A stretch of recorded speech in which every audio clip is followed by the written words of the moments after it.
السلام علیکم داسې واقعات او بیانات اورېدلو دپاره ماجد اسلامیک سټوډیو 11 چینل سبسکرایب کړئ.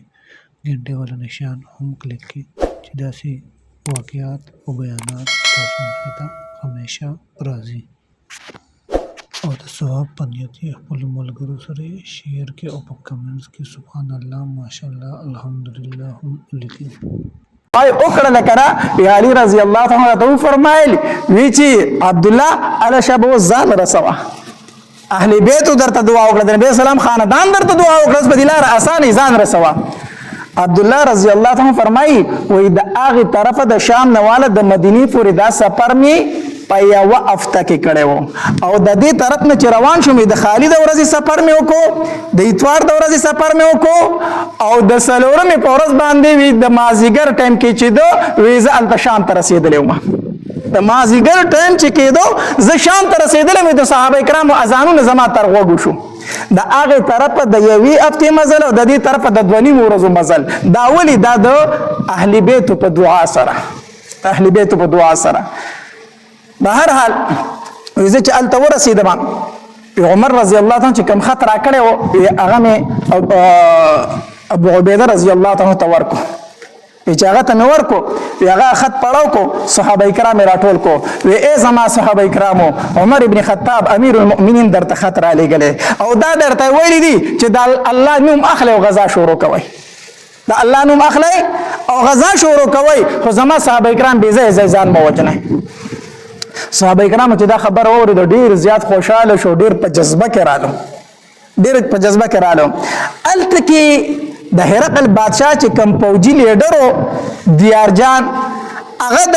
جبیله ابن سهیم غسانی چې کوم عرب مرتد شوی و هلته تللی و 80,000 کسانو سره. دی راوغوښتو وی لاړ شه دا مسلمانان چې دي وږي تږي دي دلته پراته دي، ووایه ورته چې ستاسو مشرانو ته به سل دیناره درکو، جوړې به درکو، جامې به درکو، تحفې ډالۍ به درکو، ځان له مدینې منورې ته مونږ ته شام پرېږدئ. پې لالچ وله ورکه. جبیله ابن سهیم غسانی استه وختو او را روان شو. چې را روان شو دی خوا راغې چغې ووالې، چغې ووالې البراز البراز، مخې ته روځئ مخې ته روځئ. چې دا اواز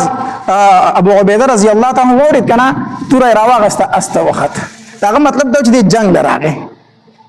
نو چې دی استه وختو او دی ورله مخې ته ووتو، دومره یو بل ته نږدې شو چې د دواړو اسونو یو بل له شونډان بوی کړو. نو ابو عبیده رضی الله تعالی عنہ تورې تلاس کو داسې راویسته واړوله، چې توره یې واړوله نو دا جبیله ابن سهیم غسانی ورته وایي ګزار ونه کې زه جنګ له نیم راغلی، روغې له راغلی ما. ابو عبیده رضی الله تعالی عنہ فرمایي وایي څه وایي؟ زه دیارجان را لېږلی ما چې تاسو له به دومره پیسې درکو، دومره جوړې جامې به درکو، شام راته پرېږدئ، مدینې منورې ته ځئ، سره جنګ کوئ او جنګ را سره کولی هم نه شئ، مونږ 10 لاکه یو تاسو 2,000 ولې ځان وجنئ؟ خو روغ ځئ که نه. ابو عبیده ابن جراح رضی الله تعالی عنہ فرمایي څه خبره پوره شوه؟ وی او وی زما خبره واوره. وی مونږ ته زمونږ پیغمبر 3 خبرې کړي دي. څو خبرې کړي؟ 3 خبرې. اوله خبره دا کړې ده چې ایمان راوړئ بس سلامت پشئ، ایمان راوړئ سلامت پشئ، زمونږ نه خلاص یې. ایمان راوړئ؟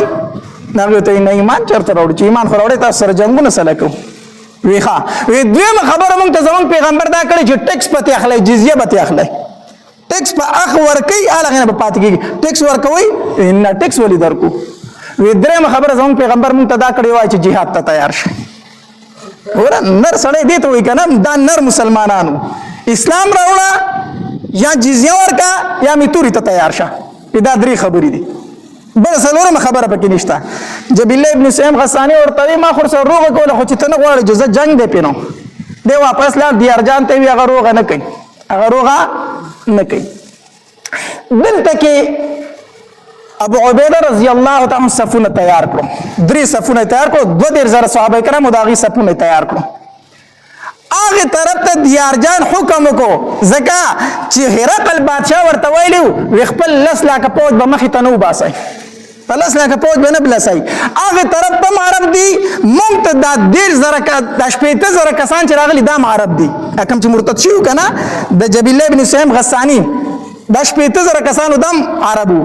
وی هغه طرف ته هغه عرب دي مونږ سره د شپېته زره کسان عرب دي وسپنه په وسپنه ماتیږي عربي په عربي ماتیږي تاسو به لس لکو کسانو ته څه نه وایي دا شپېته زره کسانو له مخې ته وباسئ تاسو به صرف تماشه کوئ جبل الله ابن سهیم غسانی شپېته زره کسانو سره مخې ته راغی د دواړو ډلو په منځ کې 3 میله فاصله وه نو 1.5 میل هغې رالو 1.5 میل پسې مسلمانان مخکې شو ابو عبیده رضی الله تعالی 3 صفه تیار کړو 2 صحابه کرام زنانه وی هغه د یو غونډۍ شاته کېنولې ځکه دوی سره بیبیانې هم تللې وي غزا کې دوی سره خپلې بیبیانې هم وي او په هغې غونډیو ته صحابه کرام کېنولې تاسو به د دوی حفاظت کوئ د غونډۍ شاته هغې کېنولې خالد بن ولید رضی الله تعالی چې راغی وی کتل ابو عبیده رضی الله تعالی 3 صفونه تیار کړي دي وی ابو عبیده دا څه کوي دا ټول صحابه کرام جنګ ته ودرولي دي نو یې څه وکړمه هغې 70,000 دي مونږ 10,000 یو قرآن وی چې یو مسلمان به د 2 کافرونو نه تختی یو مسلمان به د 2 کافرونو نه تختی یو مسلمان به د 2 کافر مقابله کوي هغه 70,000 مونږ 10,000 ما 70,000 ته 10,000 ودرولي دي په الله مې توکل دی خالد بن ولید وی زما امیر او خبر دی بالکل منم خدا رای دی خپل نه ده نور امیر چې سوای هغه کیږي خدا کار دی خپل نه دی په دې ځنه امرزا وی ته سوای خالد بن ولید وی ګوره هغه 70,000 مونږ 10,000 مونږ بنن جنگ وکړو د 70,000 به وجنو دا به وجنو کنه سباله به بیا جنگ کیږي نو چې سباله بیا جنگ کیږي نو هغې سره 10 لاکه پوځ شاته دمه پروت دی نو هغې به 2 لاکه نور روباسي نو موږ سبا جنگ نشو کولی ستړي یو که نه زموږ ډېر بهادر شو سبا مو جنګېدو نو څوک دې ووجل 2 لاکه نور ووجل نو هلته کې 8 لاکه پوځ نور پروت دی نو 2 لاکه به نور روباسي وي زموږ ډېر بهادر یو په 3 ورځ بیا مو جنګېدو نو 6 لاکه پوځ نور پروت دی نو موږ به در کمې پورې دا 2,000 صحابه کرام به ته جنګای دا به در کمې پورې ته جنګای الله ابو عبیده رضی الله تعالی ته فرمایي ته سوای سو کم زه تراته وایا وی زما رای دادا چې د 70,000 کسانو مقابله به زه په 10,000 کسانو کوم زما رای دادا د 70,000 کسانو مقابله به زه په 10 کسانو کوم په څو کسانو هغې به 70,000 زما سره به 10 کسانی ابو عبیده رضی الله تعالی ته فرمایي داسې خو نشي کېدی ته څه کوي د عمر رضی الله عنه خط نه دی لیدلی چې زما صحابه کرام بې ځایه شهیدان نه کوي دا خو ته د نبي علیه السلام صحابه کرام شهیدان کوي خالد بن ولید رضی الله عنه ته وفرمایل که زه د نبي علیه السلام صحابه کرام بې ځایه شهیدان کوم نو اول به دې په خپله شهید کېږم زه به دې مخکې روان یم ابو سفیان رضی الله عنه فاسدو وی خالد بن ولید ته ډېر جذباتي دا فیصلې دي د جذباتو دي چېرته 70,000 او چېرته 10,000 کسان چرته 70,000 او چرته 10 کسان خالد ابن ولید ورته غوسه شو اے ابو سفیان په جاهلیت کې هډیر بهادر وي دا د وسد بوزدلې خبرې شروع کړې ابو سفیان رضی الله عنه فرمایل دا بوزدلې خبرې نه کومه خو چې خامخا د 70,000 کسانو جنگ کوي کنه نو په 10 نه په 70 کسانو وکا تاسو وکا نو یو تن به د 100 تن په مقابله کې راشي د 0 تن مقابله کې کنه هغه 70,000 او 80 کسان نو یو مسلمان به د 0 کسانو مقابله کوي خالد بن ولید زما رای خدا و چې زه به 10 کسان بیام خو چې تاسو وای 80 دي جزه 80 به زمانو او برا لخته نه راوړم 80 به زمانو لاندې کمره کې بجګه ګلاس دي 80 به زمانو خالد بن ولید رضی الله تعالی روان شو د ځان سره 80 صحابه کرام مرګري کړو هغه طرف ته څو کافر دي 80,000 جنگ شروع شو سحر ټایم دی خالد بن ولید رضی الله تعالی چې جنگ لته کنا ویما پسې به تر هغه پورې نه راځي چې تر څو پورې زه یا شهید شوی نم یا گرفتار شوی نم ما پسې به نه راځي چې جنگ د ورځې کېدو داسې ټایم په ټایم به یو صحابي په 80,000 کې 80 کسان چرته ښکاري خو یو صحابي به د جنگ نه بار تر ووت نو صحابه کرام به موږ زموږ مرګري ژوند دي خو چې دا مازیګر کېده کنه نو یو صحابي نه ښکارېدو نو ابو عبیده رضی الله تعالی فرمایل زما صحابه کرام شهیدان شو زما صحابه کرام څه شو شهیدان شو او په دې کې د ځان سره یو څو صحابه کرام مرګري کړي وو پای کې یو زرار ابن ازور رضی الله عنه ته د واقعې ته ورسته وامه زما صحابه کرام شهیدان شو. ابو عبیده رضی الله تعالی صحابه کرام ته ویل وځي چې حمله وکړو. ابو سفیان رضی الله تعالی فرمایل د خالد ابن ولید خبره خو نه اوریدل چې ما پسې باندې راځي نه بځای بالکل به نه ځای.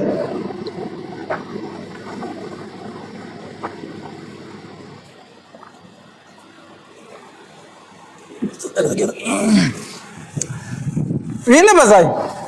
وی ټیک دا چې دا چې ما خامني دا خړای خوريده کنه. خالد بن ولید رضی الله تعالی عنہ داسې ستړی ستومانه په اسور دی را روان دی صحابه کرام سره دي چې د صحابه کرام خواله را رسیدل کنه چې ځان سره مرګري او شمار صرف شل کسانو سره